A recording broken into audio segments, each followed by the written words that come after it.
अंधेरी रात में सुनसान कच्ची सड़क पर इकलौती कार चली आ रही थी। कार ड्राइव कर रहा राज अपनी पत्नी नेहा और 10 साल के बेटे श्रेयस के साथ उस कार में दिल्ली से उदयपुर जा रहे थे। उदयपुर के 50 किलोमीटर पहले उन्होंने शॉर्टकट लिया था, लेकिन थोड़ी दूर जाकर उनके जीपीएस ने काम करना बंद कर दिया। नतीजा वो लोग अब भटक रहे थे।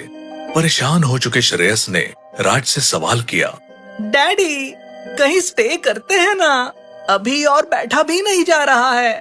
नेहा ने श्रेयस को अपनी गोद में लेटा लिया, क्योंकि वो भी नहीं जानते थे कि अब कोई उन्हें गांव या कस्बा दिखाई देगा। तभी उनकी नजर सड़क पर चल रहे एक आदमी पर पड़ी। राज ने तुरंत कार उसके पास रोकी और पूछा, भैया उदयपुर का रास्ता किधर है? सुनकर इस इंसान ने इनकी तरफ देखा। उसकी आंखें पत्थर की लग रही थी। वो उन्हें खड़ा घूरता रहा, जैसे भेड़िया शिकार को घूरता है। उसे यूं घूरते देख नेहा घबरा गई। राज, चलो यहाँ से, मुझे ये आदमी कुछ सही नहीं लग रहा। अचानक उस आदमी ने कार की विंडो को अपने हाथों से पीटना शुरू कर दिया। ये देख राज ने कार दौड़ाई। वो इंसान भी पीछे पीछे दौड़ने लगा। राज ने कार की फुल स्पीड कर दी। तब जाकर वो धीरे धीरे पीछे छूटता चला गया। सभी ने राहत की सांस ली और तभी उनकी नजर किसी पर पड़ी और तीनों खुशी से चीख पड़े। सड़क के किनारे महाराणा प्रताप होटल थी। राज ने तुरंत होटल के बाहर कार रोकी, लेकिन होटल की हालत देखकर तीनों मायूस हो गए। होटल एकदम जर हालत में था। तब नेहा ने कहा, ज्यादा सोचो मत राज, एक रात की तो बात है और आधी तो गुजर भी चुकी है। सुबह उदयपुर का रास्ता भी पता चल जाएगा। ये सोचकर तीनों ने होटल में एंटर किया तो फटी आंखों से देखते ही रह गए। पूरा होटल लोगों से भरा हुआ था। तीनों निराश हो गए कि रूम खाली भी मिलेगी या नहीं। तीनों रिसेप्शन पर पहुंचे और राज ने मैनेजर से कहा, हम लोग उदयपुर का रास्ता भटक गए। कितनी दूर होगा यहाँ से उदयपुर? बहुत दूर है, अभी तो प्रतापगढ़ पहुँचे हो। सुनकर राज शॉक्ड रह गया। प्रतापगढ़? प्रतापगढ़ तो रास्ते में आता ही नहीं, फिर हम प्रतापगढ़ कैसे पहुँच गए? भाई साहब, कोई रूम तो खाली होगा ना, सुबह तक के लिए चाहिए। बहुत थक गए हम। हाँ, क्यों नहीं, पूरा होटल खाली है। पिछले 3 दिनों से यहाँ कोई नहीं आया। सुनकर तीनों हैरान रह गए और राज ने जमा लोगों की ओर इशारा करते हुए पूछा, तो फिर ये लोग कौन है? कौन लोग? राज और नेहा चीख उठे। होटल पूरा खाली था, सिर्फ वो तीनों रिसेप्शन पर खड़े थे। राज ने जल्दी से रूम की चाबी ली और तीनों अपने रूम में चले गए। अपने रूम के दरवाजे पर पहुंचकर राज ने दरवाजा खोला। तीनों रिलैक्स अंदर आए तो उनके होश उड़ गए। पंखे पर एक लाश लटक रही थी। तीनों डर से चीखते रिसेप्शन पर आए तो तीनों थर थर कांपने लगे।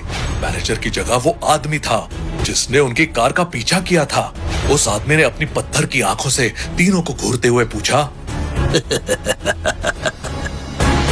रूम पसंद नहीं आया क्या? राज ने हिम्मत करके पूछा, मैनेजर कहाँ है? मैं ही तो मैनेजर हूँ। मैंने ही तो आप लोगों को रूम दिया था। तीनों के पसीने छूटने लगे। उन्हें समझ नहीं आ रहा था ये हो क्या रहा था।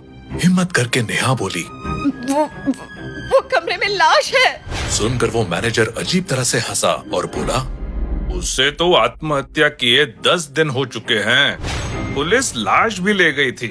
आप लोगों को वहम हुआ होगा। तो फिर ऐसा रूम हमें क्यों दे दिया? कोई दूसरा रूम दो। मैडम, यहाँ ऐसा कोई रूम नहीं है जहाँ इंसान की जान नहीं गई हो। सुनकर तीनों कांप उठे। मैनेजर ने दूसरी चाबी देते हुए कहा, ये रूम ट्राई करके देख लो। राज के पास कोई और रास्ता नहीं था।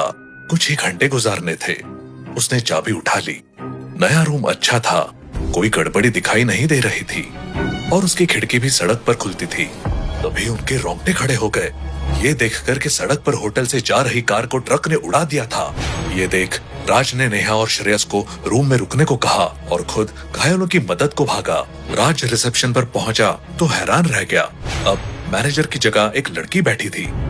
वो लड़की राज को देखकर यूं मुस्कुराई जैसे सदियों से जानती हो और वो बोली, यस राज जी, मैं आपकी क्या मदद कर सकती हूँ? वो मैनेजर कहाँ गया? पत्थर की आंख वाला। कौन पत्थर की आंख वाला? मैं ही तो मैनेजर हूँ। मैंने ही तो आपको रूम दिया था। राज शॉक था। कि यहाँ हो क्या रहा था, लेकिन राज टाइम खराब नहीं करना चाहता था। वो बोला, बाहर एक्सीडेंट हुआ है, तुमने आवाज नहीं सुनी क्या? वो लोग घायल होंगे, हमें हेल्प करनी चाहिए। कहकर राज बाहर जाने लगा तो वो पीछे से बोली, बाहर जाने की गलती मत कीजिए। आपके चेकआउट टाइम से पहले आप बाहर गए तो आपकी जान खतरे में आ जाएगी। राज ने हैरानी से उसे देखा। ये क्या पागलों जैसी बकवास कर रही थी। उसकी परवाह किए बगैर राज ने बाहर जाने के लिए होटल का दरवाजा खोला तो राज डर से चीख पड़ा। होटल के बाहर वो सारे लोग खड़े थे जो होटल रिसेप्शन पर पहली बार आते समय बैठे थे।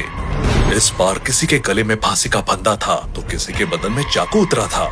वो शख्स भी शामिल था जिसे फांसी पर झूलता रूम में पाया था, और वो 2 मैनेजर भी थे जो पहले मिले थे।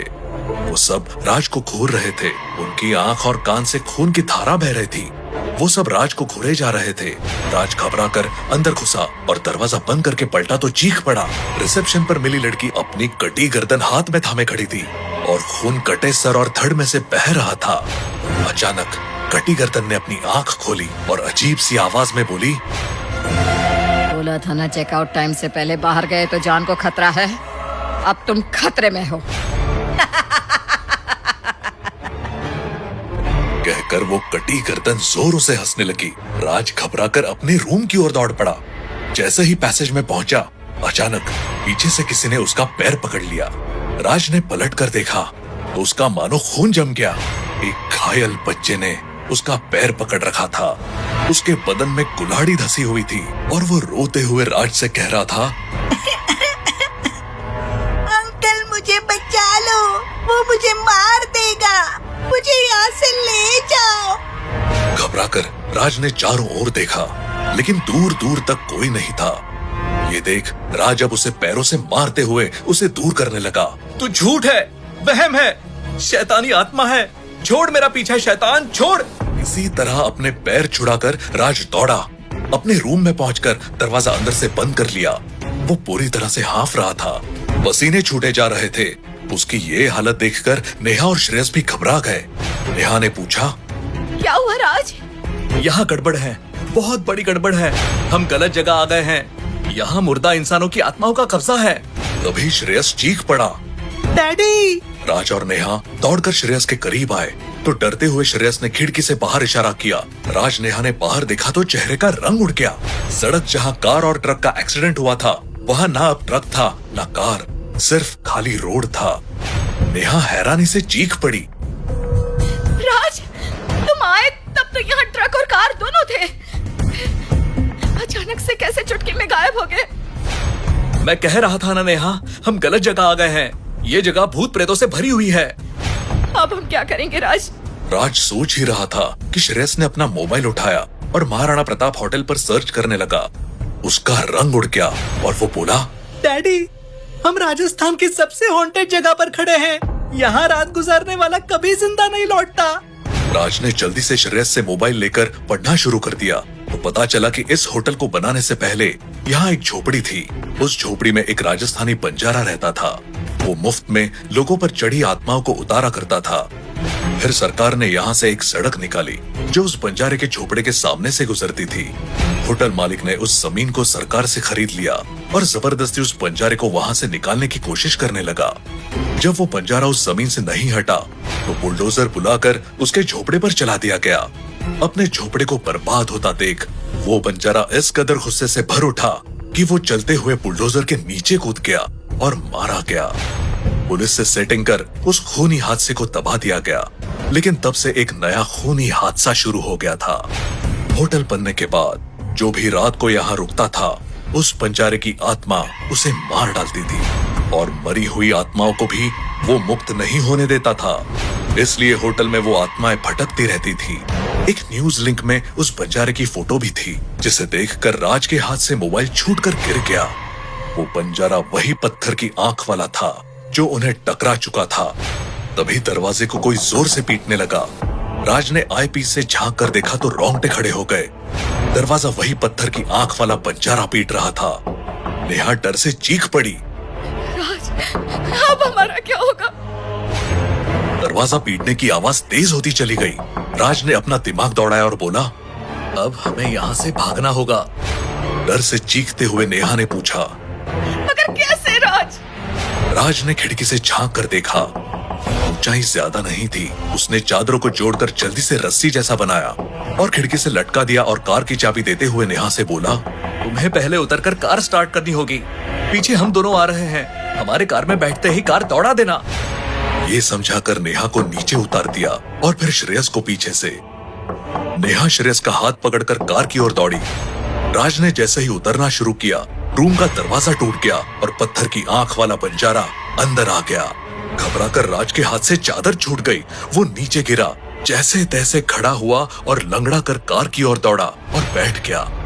तुरंत नेहा ने कार को दौड़ाया। तभी सड़क पर ट्रक आया और कार से जा टकराया, ठीक वैसे ही जैसे उन तीनों ने अपने होटल रूम से देखा था। अब होटल का दरवाजा खुला और खून से लथपथ राज, नेहा और श्रेयस अंदर आए। रिसेप्शन पर बैठा पत्थर की आंखों वाला मुस्कुराया और बोला, कहा था ना चेकआउट के टाइम से पहले मत जाना। अब हम यहाँ रह सकते हैं। वो होटल रूम अब तुम्हारा है। तीनों एक दूसरे का हाथ पकड़ अपनी रूम की ओर चल पड़े।